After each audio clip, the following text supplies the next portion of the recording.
तो जैसे ही मैंने रूम में एंट्री लेने से पहले मेरे पास 3 प्लान थे। Plan A, plan B, plan C.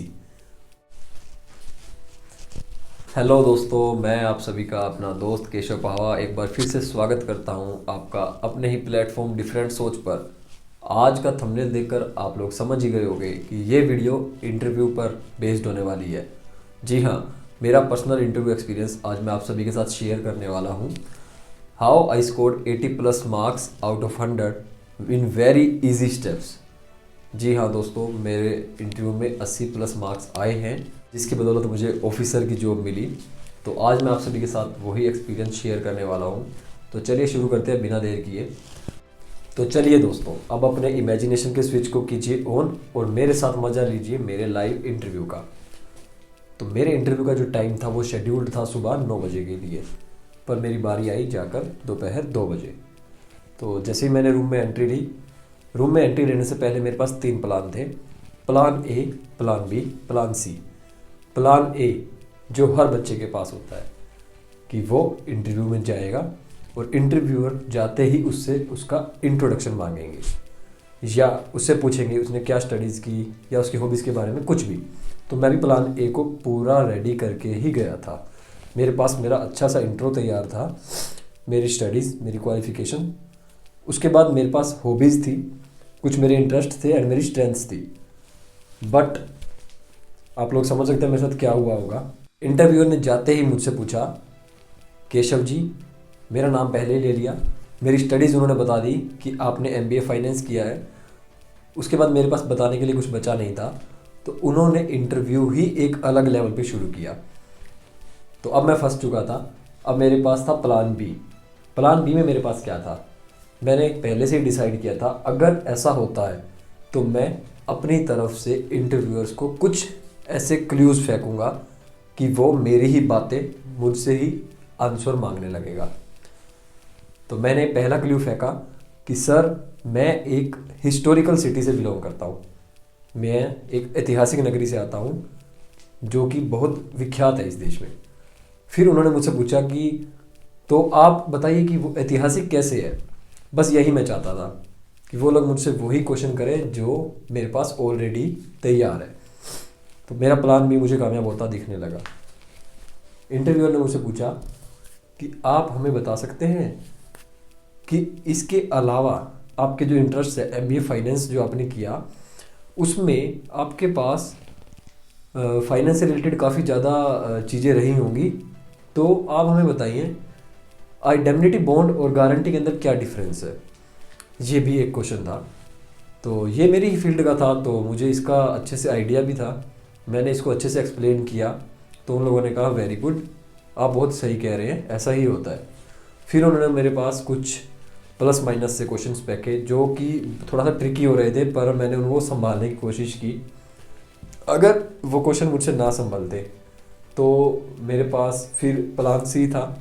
Plan C मैंने रिजर्वियर प्लान के तौर पे रखा था, जिसमें मुझे ये था अगर कुछ भी वर्क नहीं करता है तो आई विल बी रिलैक्स, मैं इंटरव्यूअर से बहुत अच्छे से बात करूँगा और सिर्फ बातें करके वहाँ से बाहर आ जाऊँगा, फिर फाइनल रिज़ल्ट जो भी होगा देखा जाएगा।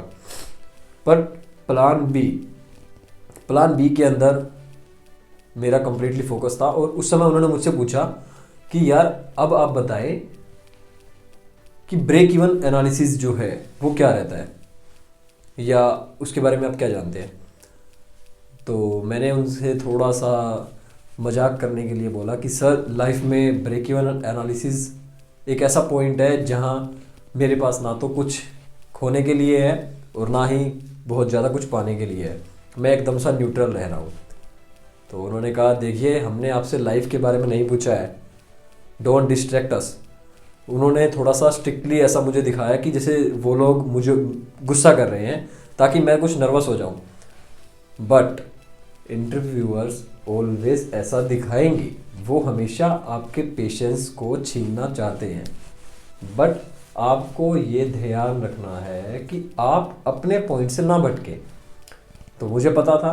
फिर मैंने उनसे बोला कि सर, मैं आपको अब मैन्युफैक्चरिंग, बैंकिंग एंड जो अदर कंपनीज़ हैं उन सब का एक ब्रेक इवन एनालिसिस पॉइंट बताता हूँ। ये एक ऐसा पॉइंट है जहाँ पर किसी कंपनी को ना तो प्रॉफिट्स हो रहे हैं और ना ही वो कंपनी लॉस में जा रही है। तो उन्होंने कहा वेरी गुड, देखिए जब आपको सभी आंसर्स पता है तो आप लाइफ के बारे में क्यों बोल रहे थे। केशव जी, लाइफ कभी भी ब्रेक इवन पॉइंट नहीं देती है, लाइफ ऑलवेज ब्रेक देती है।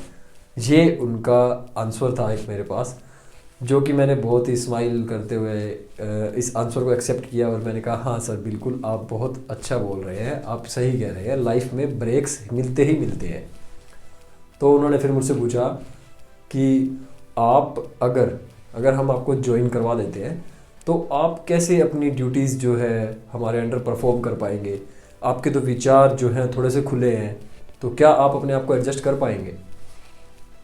तो इसका बड़ा सिंपल सा प्यारा सा आंसर होता है दोस्तों, आप उनसे कहिए कि सर मैं इस इंटरव्यू में आने से पहले इस जॉब की एलिजिबिलिटी कंडीशंस को देखकर और अपनी क्वालिफिकेशंस एंड अपने एजुकेशनल बैकग्राउंड को देखकर तभी इस जॉब का इंटरव्यू देने आया हूँ। तो मुझे लगता है अगर पीछे का किया हुआ पूरा एनालिसिस मेरा सही है तो मैं इस जॉब के लिए एकदम परफेक्ट फिट होने वाला हूँ। तो इस आंसर से वो काफ़ी इम्प्रेस थे। तो उन्हें लगा कि एक शायद एक इमेच्योर चाइल्ड के साथ एक मैच्योर व्यक्ति जो जिम्मेदारी संभाल सकता है उन्हें मिल रहा है। तो फाइनली जो एक आप ये देखिए, मेरे इंटरव्यू पैनल में 5 लोग थे, उनमें से 4 लोग ही क्वेश्चंस पूछ रहे थे, जिसमें एक चेयरमैन होता है, बाकी 3 अदर जो स्टाफ रहते हैं वो लोग होते हैं। उनमें से एक ऐसा व्यक्ति होता है, 5वां जो था, वो आपको साइड में बैठ करके ऑब्जर्व कर रहा होता है अच्छे से।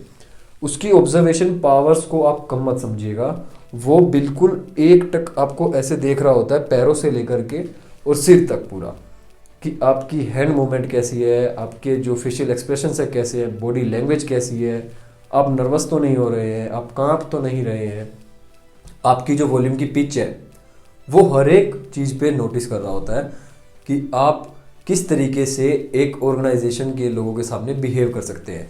बिकॉज उनको पता है कि आने वाले टाइम में आपको पब्लिक डीलिंग में जाना है, लोगों से बात करनी है, बहुत सारे लोग आपको तरह तरह के मिलेंगे, आपका टेम्परामेंट कैसा रहेगा, उनके साथ आप किस तरीके से डील करेंगे।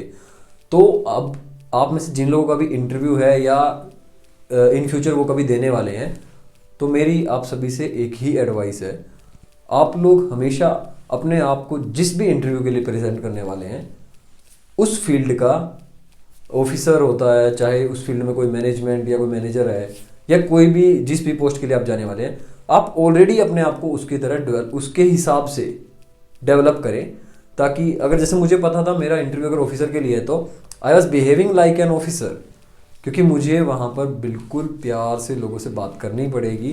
तो ऐसा ही मुझे अपने आप को वहाँ पे शो करना था। और भी काफ़ी सारे क्वेश्चंस थे, बट अगर आप चाहते हैं कि मैं अपने उस पूरे एक एक्सपीरियंस को, क्वेश्चंस को, आंसर्स को सबको लिख कर आपको एक एक क्वेश्चन एग्जैक्ट प्रोवाइड करूं, तो आप लोग मुझे फॉलो कर सकते हैं। आप लोग मुझे कमेंट सेक्शन में बता सकते हैं कि आपको एक पर्टिकुलर वीडियो और चाहिए इंटरव्यू के रिलेटेड। तो जो काफ़ी सारे पॉइंट्स मैंने इंटरव्यू के प्रिपेयर किए थे अपने इंटरव्यू से पहले, मैं वो सब भी आपके साथ शेयर कर दूंगा। तो बस ऐसे ही आप लोग मुझे प्यार करते रहिए, बताते रहिए। Thank you so much for watching this video.